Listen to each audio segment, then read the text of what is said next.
Now. On 105.9 FM and streaming worldwide on the WMAL app. O'Connor and Company.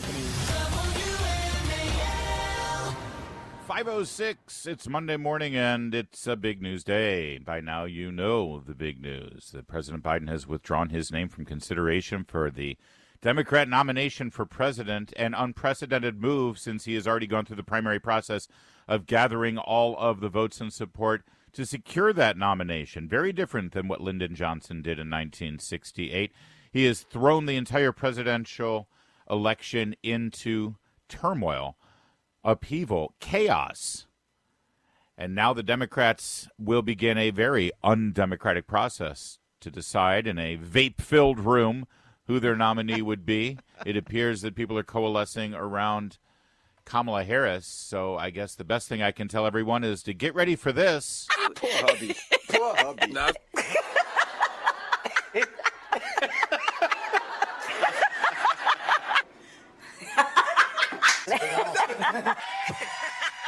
That's right, Americans. Oh, Larry. We've got at least 4 months of this, if not 4 years of that, if we don't do the right thing. Kamala Harris lined up to be the nominee, but it's not baked in the cake yet. We're going to talk about what's next. We're going to talk about how this came down. We're going to talk about whether Joe Biden even knows it's happened.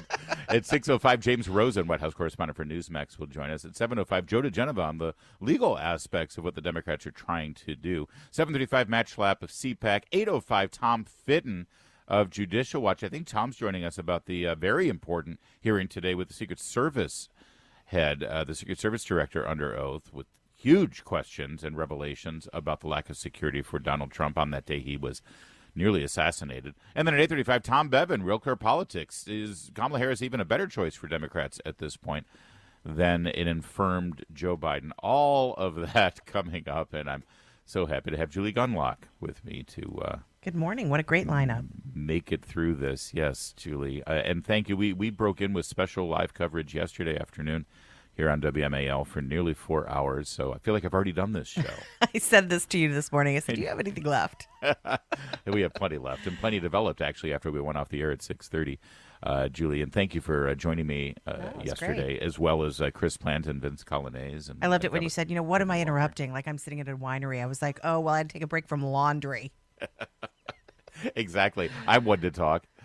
Bill Hess, our great leader, of course, program director here at WMAL, calls me and says, hey, we're thinking of going on the air. You doing anything?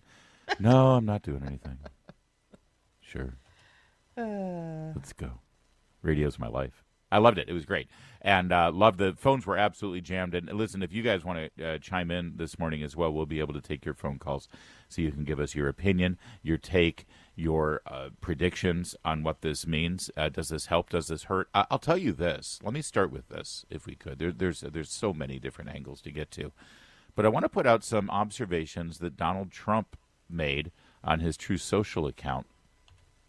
He first put out a statement basically saying Biden's been a disaster for this country, Kamala's no better, and laying out all of the things that are wrong. And that's right. I mean, listen, the political angle for Donald Trump at this point is to run against Kamala Harris exactly the same way he ran against Joe Biden. She owns every disaster of this White House. In fact, she owns the border even more, frankly, because Biden made her the border czar. It's right. The one defining thing that you can hang on Kamala Harris. What did she do in the Biden administration? Well, she was the border czar. She's in charge of everything with the border. But then he went on later. Look at this. Quoting Donald Trump now on True Social. So we're forced to spend time and money fighting crooked Joe Biden. He pulls badly after having a terrible debate and quits the race. Now we have to start all over again. Shouldn't the Republican Party be reimbursed for fraud? And that everybody around Joe, including his doctors and the fake news media, knew he was not capable of running for or being president.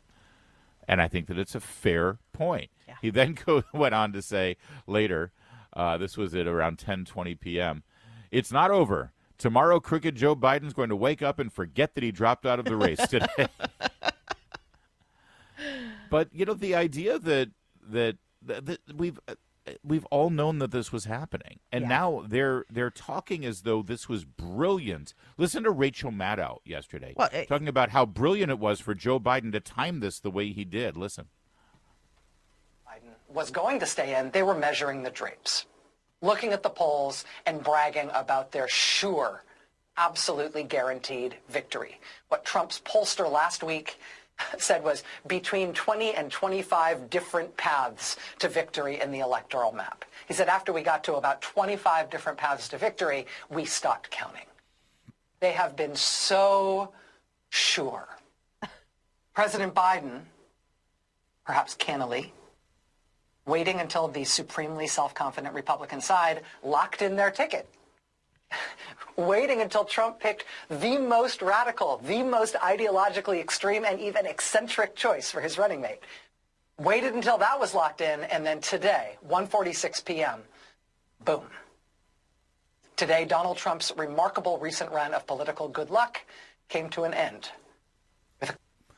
It almost sounds like Rachel Maddow is bragging about this brilliant political strategy that Joe Biden just employed, which lends itself to the idea that this entire thing is a fraudulent, manipulative exercise to try to twist the democratic process, almost subversive of democracy, frankly, a threat to our very democracy. My favorite, Larry, was when people started comparing Biden to George Washington.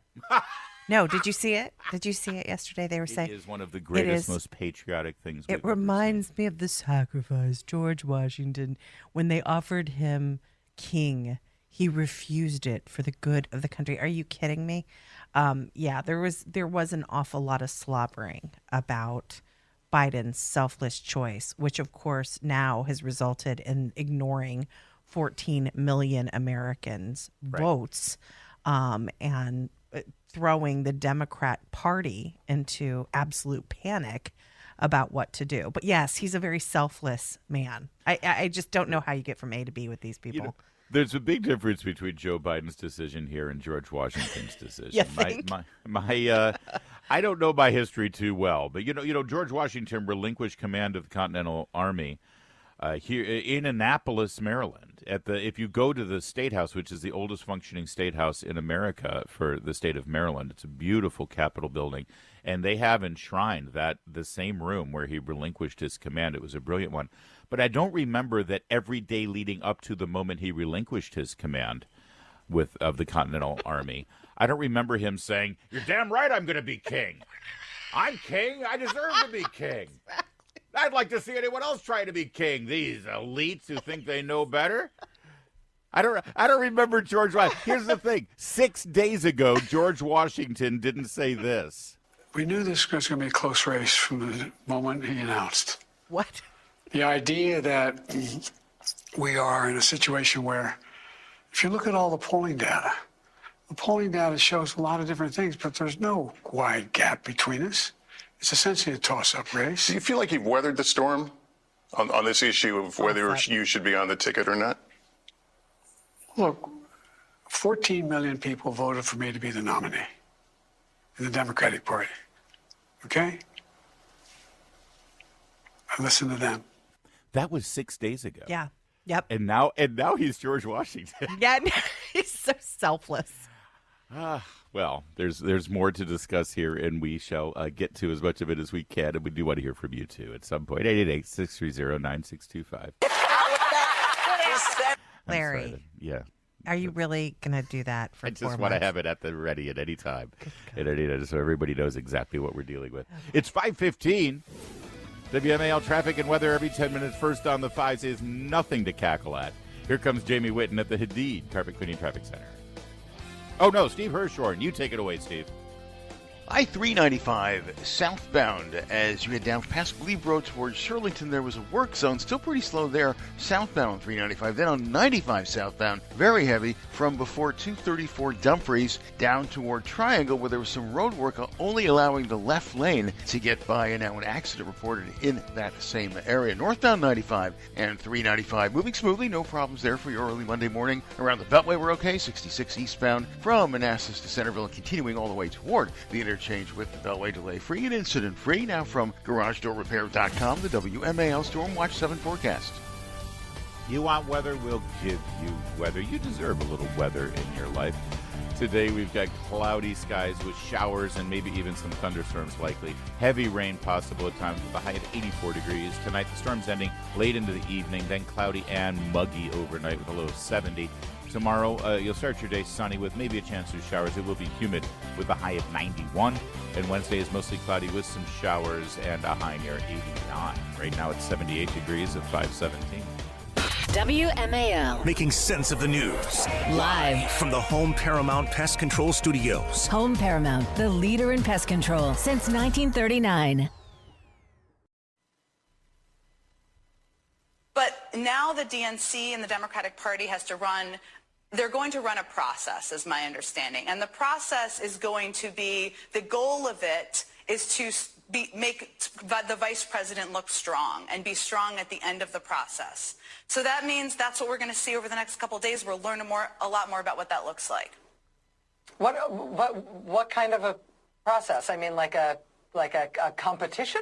And the answer, Rachel, is no competition, and no voice of the people or anything. Did you hear that? That's Jen Psaki with some insights into what the Democratic apparatus is setting up now, as she put it. The DNC and the party, they're going to run a process, and the goal of the process is to make the vice president look strong at the end of the process. The goal is not to hear from the people and let democracy live. No, democracy dies in darkness. Democracy has been murdered by the Democrats. There will be, whatever this process is going to be at the end, we know one thing for certain. The voters will have nothing to say in this process. Well, they made it clear that it has nothing to do with the voters when Biden dropped out. Biden only dropped out when he was told by a bunch of pollsters that it's over. And so the goal is to win. The goal is it's always been to keep Trump out of the White House. The voters don't matter. What they want doesn't matter. We've known that for months. I think it's important for people to understand because you're going to get gaslit and lied to, and Kamala Harris will be jammed down your throat. Oh, yeah. And please remember throughout this entire quote-unquote process that they're going to be talking about is that nobody, not one American in this country has ever voted for Kamala Harris for president of the United States or for the nomination for the presidency of the United States. And you may think, no, Biden just won the primary and she's on the ticket. No. The entire process we just went through in the primaries was only about Joe Biden. On the day one of the convention, Joe Biden could have easily said, you know what, we're going to pick a different running mate. And that would have been 100% legal and within the confines of the normative process of any party convention. Kamala Harris was not on the ticket for the primary. There is no ticket for the primary. The primary is about who the presidential nominee will be. No one has ever voted for her. She ran for the nomination in 2020, Julie, but she pulled out months before anybody could cast a ballot because she was so unpopular within her own party. That's right. And now they are trying to push her on you. And I know people are saying, Democrats are in disarray. Isn't it amazing how within 3 hours of this announcement from Joe Biden, the endorsements all lined up from the SEIU to Alex Soros, the son of George Soros, to Bill and Hillary Clinton. In fact, notably, the only major Democrat who did not line up for Kamala Harris was Barack Obama. And Nancy Pelosi. And Nancy Pelosi. Oh, and Nancy Pelosi, Gavin Newsom's aunt. Yes. Yeah.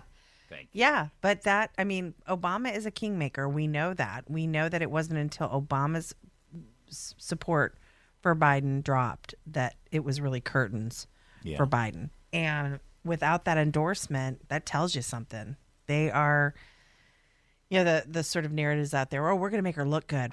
They've been hiding this woman for 4 years. The only time she comes out, there's hired actors. How many reboots have we had? Oh, right. Of Kamala Harris. Right. Over the years. I know.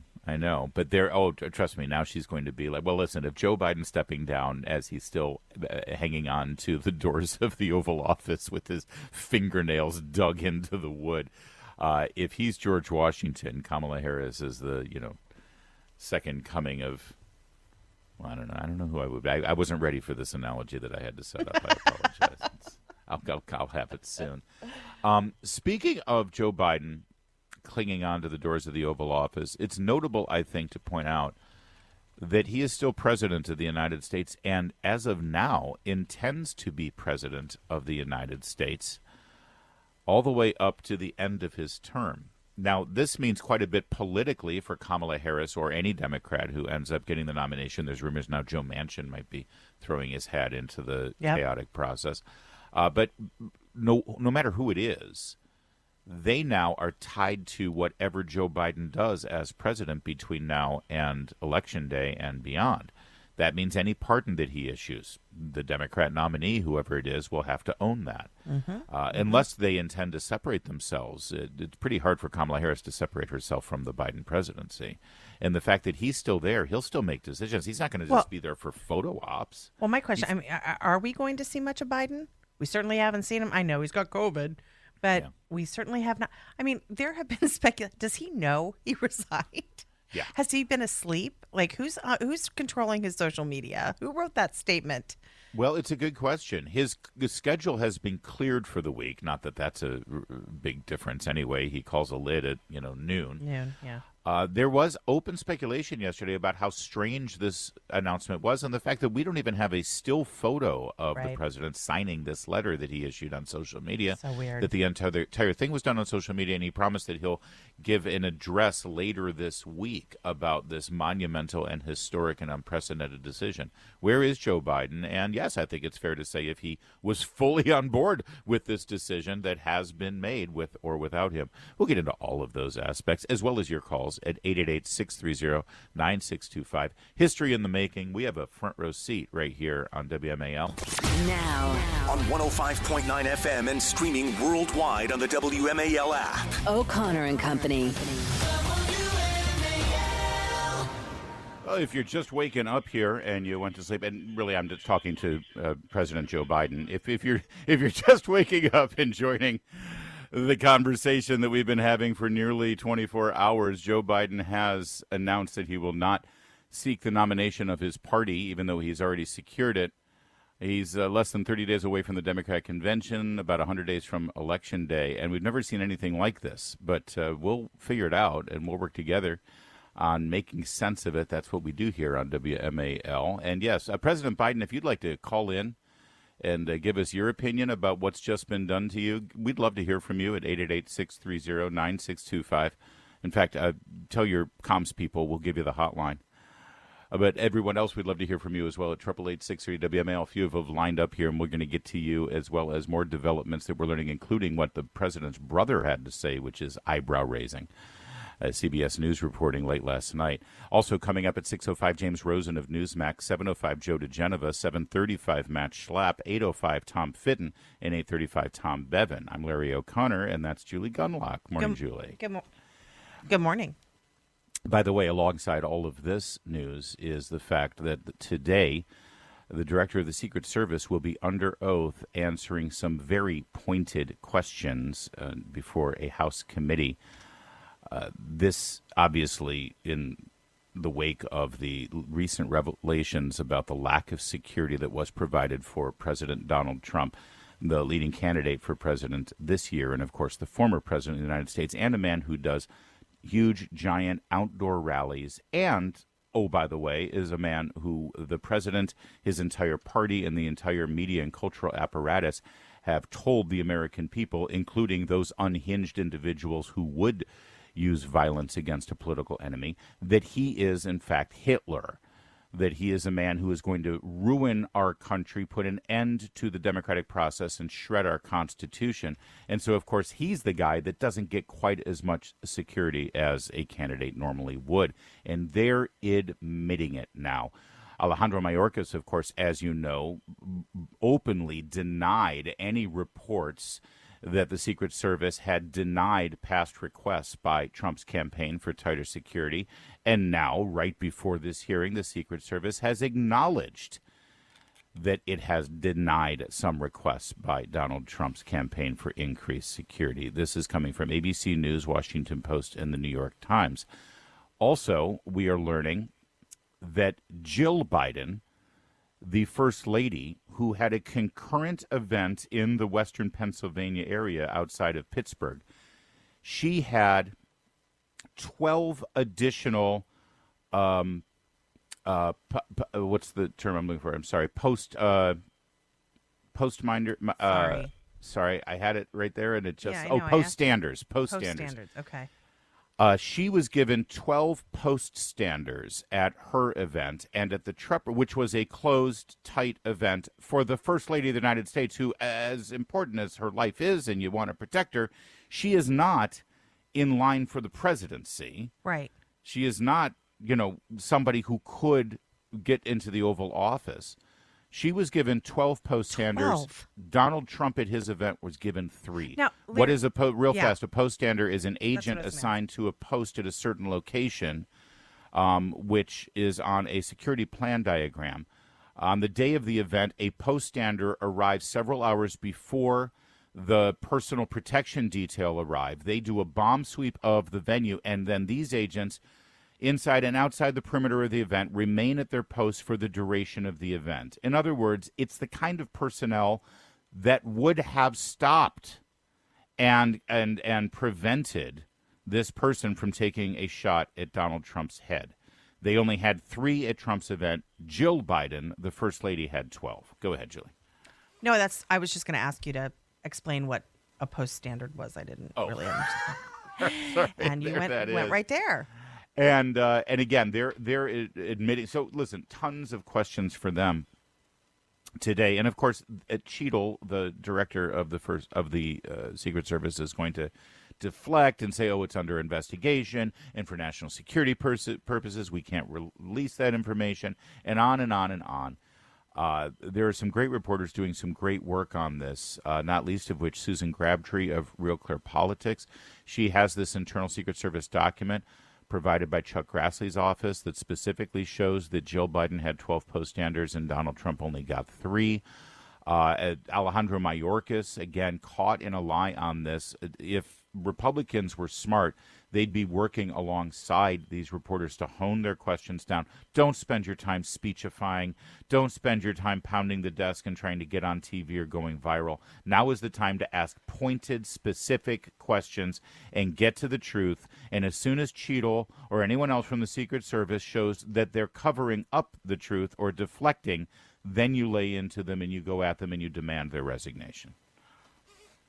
Yeah, I'd also be interested in hearing a comparison of the two events. That Jill was at. Apparently, she was at some American-Italian meeting, and then Trump is in this open-air atmosphere.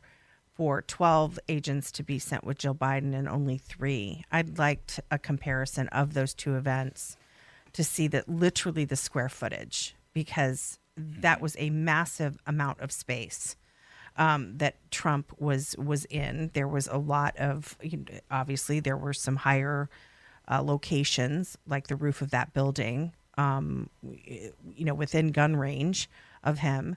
And where was Jill Biden? Was she in a building? Was she in some sort of theater? And so, because I think that also is important. If she was in a small space, a small compact space, a couple entrances, a couple exits, as opposed to Trump in that open air space. It's just, I think that's a good visual for the American public. But again, this is all Mayorkas. He made this decision. Cheadle is going to be a scapegoat. I wonder if she will resign at the hearing today. I don't know why she hasn't resigned already. Yeah. It's shameful. But I do wonder if she'll resign and take the fall for Mayorkas. There are also reports, by the way, that the Biden administration beefed up Secret Service protection for President Vladimir Zelensky as he was doing a fundraising event in Utah. Again, denying any additional Secret Service protection for President Trump. This, by the way, as we know, they had credible threats that the country of Iran was paying attempted assassins to take out Trump as well. It is a scandal to the nth degree, and one wonders if the revelations that we're now learning is also, they are connected to Joe Biden's decision to step down. That hearing, again, scheduled for later today, and Tom Fitton of Judicial Watch joins us at 8:05 to discuss it. Right now it's 5:44. Making sense of your world. I don't know where to begin. News Talk 105.9 WMAL. Thanks for taking my call. Making sense of the news. It is 5:48. It's O'Connor and Company. Thanks so much for tuning in. We've got a great lineup today at 6:05. We'll talk to James Rosen, White House correspondent for Newsmax. 7:05, Joe DeGeneva. 7:35, Matt Schlapp, chairman of CPAC. And 8:05, Tom Fitton with Judicial Watch. We'll check in on what he's foying the government about this week. And then Tom Bevan at 8:35 from Real Clear Politics. I'm Julie Gunlock alongside Larry O'Connor. Good morning, Larry. Good morning.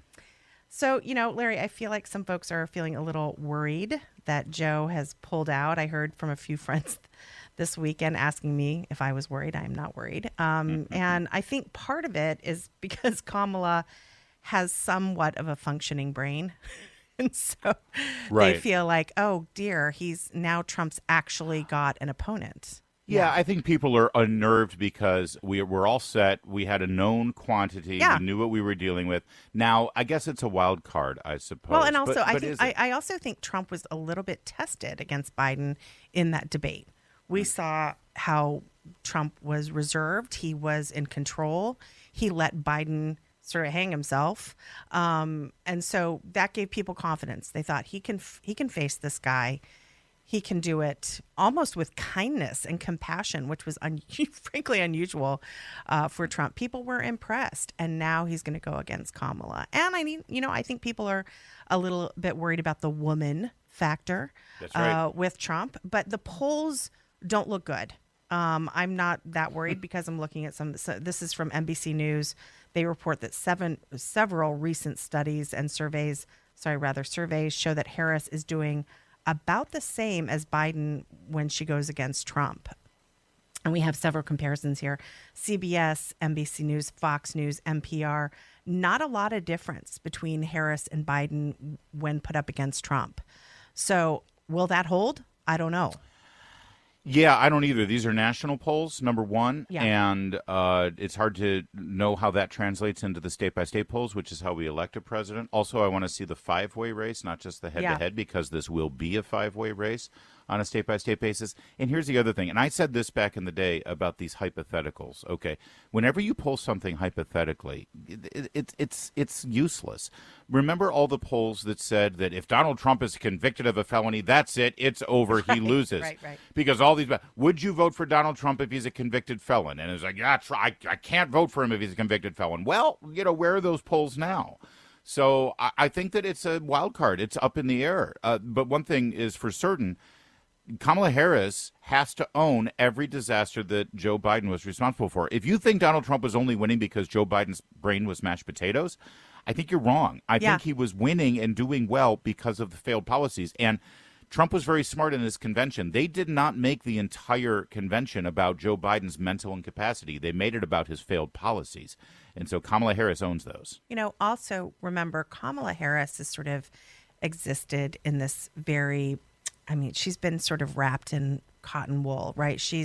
They don't challenge her. And remember that interview where she was questioned, and to be honest with you, I can't remember who was interviewing her, but it was mainstream media, so they were gentle, but they pushed back a little on the border, and she said, "No, I haven't been to the border. I haven't been to Europe." I mean, it was the most absurd. It was Lester Holt. It was at Lester Holt.